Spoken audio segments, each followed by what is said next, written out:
कैसे हैं आप सब। I hope you all are very well. मैं हूं अमित सिंह आर्य और आपके सामने नेशनल टेस्टिंग एजेंसी का वो लेटर पड़ा हुआ है जिसमें एग्जाम के डेट बढ़ाए गए हैं और आपके फॉर्म के डेट बढ़ाए गए हैं और आपको हम ये बताने वाले हैं कि क्या इसमें एग्जाम का डेट भी बढ़ेगा।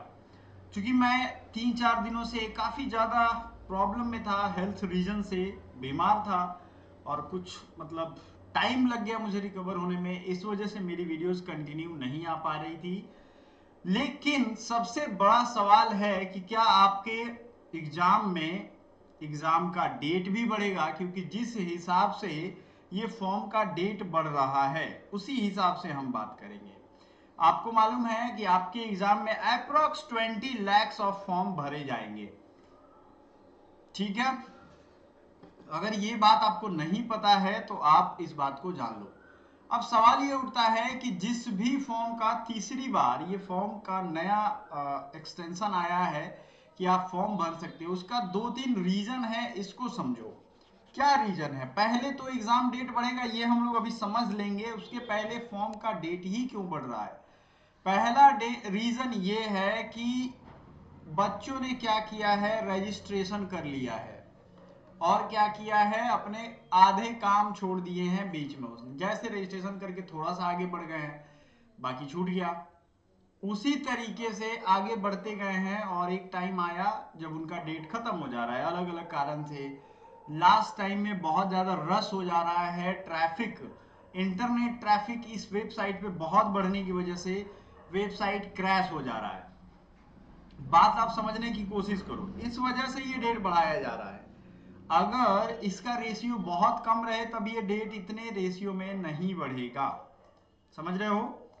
एक बार और टाइम दिया गया है 5 अप्रैल तक। इसके बाद बहुत कम संभावना है, क्योंकि पीजी का जो एग्जाम फॉर्म आया था वो भी बहुत पहले आया था।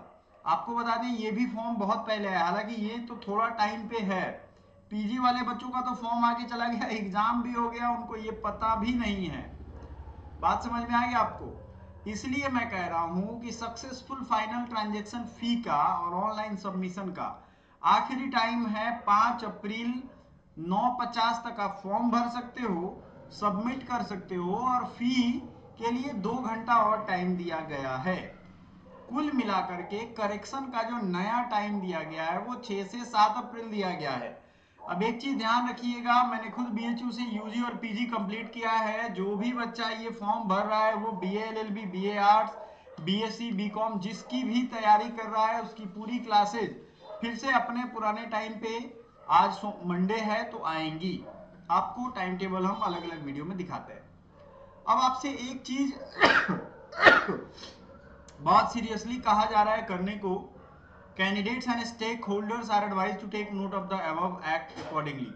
Further, as per the various representative regarding representations regarding it has been decided by competent authority that the candidate may also use school या any valid government identity card with photograph। आपको ये बता दो, आधार कार्ड से login कर सकते हो, digi locker, passport, pan card या स्कूल और एनी गवर्नमेंट आइडेंटिटी कार्ड जिसमें फोटो हो। मान लो आपकी स्कूल होगी, जाहिर सी बात है, तो उसकी आइडेंटिटी कार्ड होगी और उसमें फोटो लगा रहता है। सबसे खास बात ये है उसका भी आप यूज कर सकते हो, ये नए वाले ऑप्शन में दे दिया गया है। क्योंकि फॉर्म भरने में इनकी वजह से दिक्कत आ रही है। देखो भैया, जो बच्चा यूजी का फॉर्म भरेगा उसके पास पैन कार्ड है नहीं, क्योंकि वो 18 हुआ नहीं है, उसका पैन मुश्किल है बनना। बच गया पासपोर्ट। पासपोर्ट आप समझ ही रहे हो इंडिया में कितने लोग हैं जो पासपोर्ट बनवाएंगे। एबीसीआईडी हाँ है कुछ बच्चों के पास, डिजी लॉकर भी कुछ बच्चे जानते हैं, आधार कार्ड सबके पास है, लेकिन डायरेक्ट लॉगिन में आधार कार्ड में दिक्कत आ रहा है क्योंकि इसके अलावा भी एक जगह वो मांग रहे हैं। मैंने फॉर्म भरना या बाकी सारी चीजें आपको एक एक करके अपडेट किया है। आपको ऑफिशियल वेबसाइट पे मैंने सारी चीजें आपको दिखाई हुई हैं। आपसे रूबरू होते रहेंगे हर एक न्यूज के साथ। 2 बार ये डेट बढ़ गया है, आपको कुछ नहीं करना है, आपको जाना है। अगर रजिस्ट्रेशन आपने कर लिया है तो यहाँ पे दिख जाएगा, नहीं किया है तो आपको यहाँ पे नहीं दिखेगा। पासवर्ड डालोगे, रजिस्ट्रेशन करोगे, सब कुछ आपको खुद से करना है। उसके बाद अगर दिक्कत आए तो आप कैफे विजिट कर सकते हो, वहां पे वो बाकी का काम आपका कर देंगे। जैसे डॉक्यूमेंट का जो डिटेल डालना है ये सब संभल के आप डालना। जैसे जैसे मैं रिकवर हूँगा आपके लिए सारे वीडियोस लेकर के आऊँगा। Wish me for good health, जल्द से जल्द मैं ठीक हो जाऊँ। Thank you so much.